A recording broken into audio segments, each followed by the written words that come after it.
હવે જોઈએ સમાચારો વિગતવાર। અંકલેશ્વરમાં અંધશ્રદ્ધાનો જિલ્લામાં પ્રથમ ગુનો દાખલ કરવામાં આવ્યો છે। અંકલેશ્વરમાં મેલી વિદ્યા કરી સોના દાગીના ઉતારી લેતી મહિલા સામે પોલીસ ફરિયાદ નોંધાઈ છે। જિલ્લામાં સૌ પ્રથમવાર ગુજરાતમાં માનવ બલિદાન અને બીજી અમાનુષી અનિષ્ટ અને અઘોરી પ્રથા અને કાળો જાદુ અટકાવવા અને તેનું નિર્મૂલન કરવા બાબત તેમજ છેતરપિંડીનો ગુનો નોંધી મહિલાની ધરપકડના ચક્રો ગતિમાન કરાયા હતા। બનાવની વિગતો અનુસાર અંકલેશ્વર 84 ભાગોળ રહેતા અને 3 રસ્તા સર્કલ ખાતે શાકભાજી વિક્રેતા યુવક રોહનભાઈ વસાવાના બહેનને પેટમાં તેમજ માસીને માથું દુખતું હોવાની તેની માતા જ્યોત્સનાબેનના પરિચિત એવા જેને માતાજી આવે છે તેવા પુષ્પા કિરીટ વસાવા પાસે નવા બોરભાટા ગામ લઈ ગયા હતા, જ્યાં યુવક પુષ્પાબેન પાસે બેઠો હતો। તે દરમિયાન પુષ્પાબહેન રોહનના ગળાની સોનાની ચેન જોઈ તેમાં મેલી વિદ્યા કરી છે તે દૂર કરવા ઉતારીને આપવા કહ્યું હતું, જે બાદ તેને પૂજામાં મૂકવી પડશે, 6 દિવસ પછી લઈ જજે કહ્યું હતું।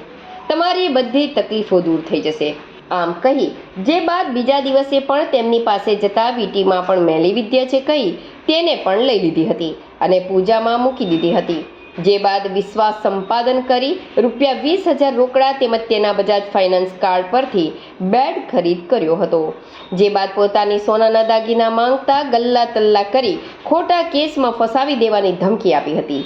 અંતે રોહન વસાવા સમગ્ર મામલે શહેર પોલીસ મથકે પહોંચી પીઆઈ પીજી ચાવડાને તમામ હકીકત કહેતા પોલીસે ₹4,09,000 રૂપિયાના સોનાના દાગીના, 20,000 રોકડ અને 15,000 રૂપિયાના બેડ મળી કુલ ₹4,44,000 ની છેતરપિંડી અને જિલ્લામાં સૌ પ્રથમ ગુજરાત માનવ બલિદાન અને બીજી અમાનુષી અનિષ્ટ અને અઘોરી પ્રથા કાળો જાદુ અટકાવવા અને તેનું નિર્મૂલન કરવા બાબત ગુનો પુષ્પા કિરીટ વસાવા વિરુદ્ધ નોંધી વધુ તપાસ શરૂ કરી હતી અને માતાજીની આવતી હોવાના બહાને લોકો જોડે છેતરપિંડી કરી સોનું તથા રોકડ અને સરસામાન પડાવી લેતી મહિલા પુષ્પાબેન વસાવાની ધરપકડના ચક્રો ગતિમાન કર્યા હતા। આરોપી મહિલા વિરુદ્ધ અન્ય કોઈની પણ આવી ફરિયાદ હોય તો પોલીસ સંપર્ક કરો।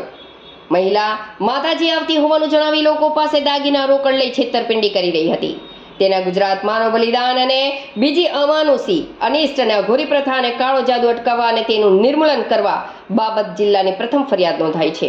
અન્ય કોઈ સાથે એવો બનાવ બન્યો છે તે બાબતે પણ તપાસ કરવામાં આવશે। વધુમાં જો અન્ય કોઈ જોડે પણ આવી ઘટના આ મહિલા દ્વારા કરાઈ હોય તો પોલીસ સમક્ષ જાણ કરશે, સાહેબ તરીકે તેની પણ ફરિયાદ લેવામાં આવશે। આરોપી મહિલા વિરુદ્ધ અન્ય કોઈની પણ આવી ફરિયાદ હોય તો પોલીસ સંપર્ક કરવા અપીલ કરવામાં આવી છે। આ વાત જણાવી અંકલેશ્વર શહેર પોલીસ મથકના પીજી ચાવડા શહેર પોલીસ મથકમાં અગાઉ પણ પુષ્પાબેન કિરીટ વસાવા વિરુદ્ધ દાગીના પડાવી લીધા હોવાની આવી જ ફરિયાદ અરજી સ્વરૂપે આપી હતી, જો કે જે તે વખતે પુષ્પાબેન વસાવાને સમાધાન કરી દાગીના પરત કરી દેતા અરજી ફરિયાદ સમાધાનને લઈ પૂર્ણ થઈ હતી। મહિલા પતિ વિરુદ્ધ પણ ચેક નેગોશિયેબલ કેસમાં વોન્ટેડ પુષ્પાબેન કિરીટભાઈ વસાવાના પતિ વિરુદ્ધ પણ અનેક ચેક બાઉન્સની ફરિયાદ થઈ છે, જેમાં ધરપકડ વોરંટ પણ ઇસ્યુ થયા છે। તેનાથી બચવા ભાગેડુ બન્યો છે, પોલીસ તેની પણ શોધખોળ કરી રહી છે। પેટમાં દુખતું હતું તો મેં દવા કરાવી મહિના એક જેવી, પણ મને એ દવાથી ફેર ના પડ્યો। મેં સોનોગ્રાફી બી કરી, સોનોગ્રાફીમાં બી મને નોર્મલ બતાવ્યું। તો મમ્મીએ એવું કીધું કે આપણે એક માતાજી છે ત્યાં ગયા એ માતાજીએ મને એવું કીધું કે તારી સોનાની અંદર ચેનમાં કરી આપેલું છે। તો પહેલા દિવસે એક ચેન મંગાવી કે તને 6 દિવસ પછી મળી જશે। તો મને મારી બીજા દિવસે મારી બીજી ચેનને વીટી મંગાવી કે એ બી તને 6 દિવસ પછી મળી ગઈ। તો 6 દિવસ પછી અમે લેવા ગયા તો અમને બાના કાઢવા લાગ્યા, એવું કે કાલે એવું કરવા લાગ્યા। એમનું નામ છે પુષ્પાબેન। પોલીસ ફરિયાદ આપી।